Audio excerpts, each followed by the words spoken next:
Director Martin Doblmeier. I started reading Dietrich Bonhoeffer in high school. The first book that I was given to read was Letters and Papers from Prison. I was 17 years old, and I never would forget the story. I was really, really moved by the story of this man in prison. As I'm reading it, I'm sort of taken by the fact that he must know that his time is short, that he's in jail for high treason to the Nazis, to Adolf Hitler, and that yet when you read the letters, you see a man who, strangely enough, is at peace. When I went to start the project of making the film, I went back and I reread Letters and Papers from Prison to sort of put myself back in the mindset of how I first came to Bonhoeffer, so that when we finished the film, I wanted to make sure that people could understand what kind of a man this was that could be at peace, knowing that he was not far from death. And that's what we tried to do, to show that this man was really a man who was anchored in responding to the will of God. I think that's really what the fundamental story is all about, responding to the will of God.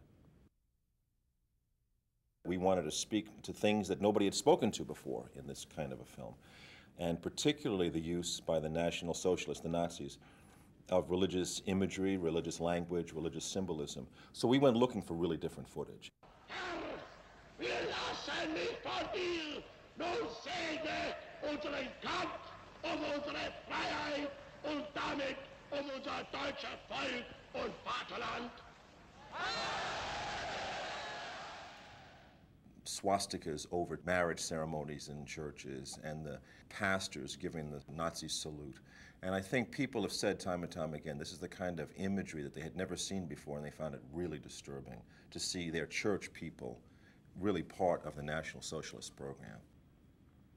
Once the word got out that we were making the film, the families and the friends of the Bonhoeffer circle, they went looking for private photographs, parts of their own collection. So we would interview somebody and spend the day with them. And at the end of the day, they'd say to us, "Now, wait a minute, I think there's a box of something upstairs." And they would go upstairs, and they'd come back down, and they'd sift through these photographs, and sure enough, they'd find their loved one with Bonhoeffer at some sort of a camp or in class or some other kind of thing. And those were the special gifts, those were the special moments. Of course, the biggest challenge that we faced was that except for a very brief clip of Bonhoeffer playing ball with his sister, we didn't have him in live moving footage or in audio tape. And so we had to create the character of Dietrich Bonhoeffer using only still photographs. And that's why the voice of Bonhoeffer became so important.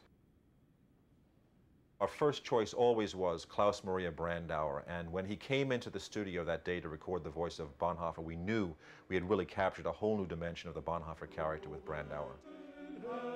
I think I'm right in saying that I would only achieve true inner clarity and sincerity by really starting to take the Sermon on the Mount seriously.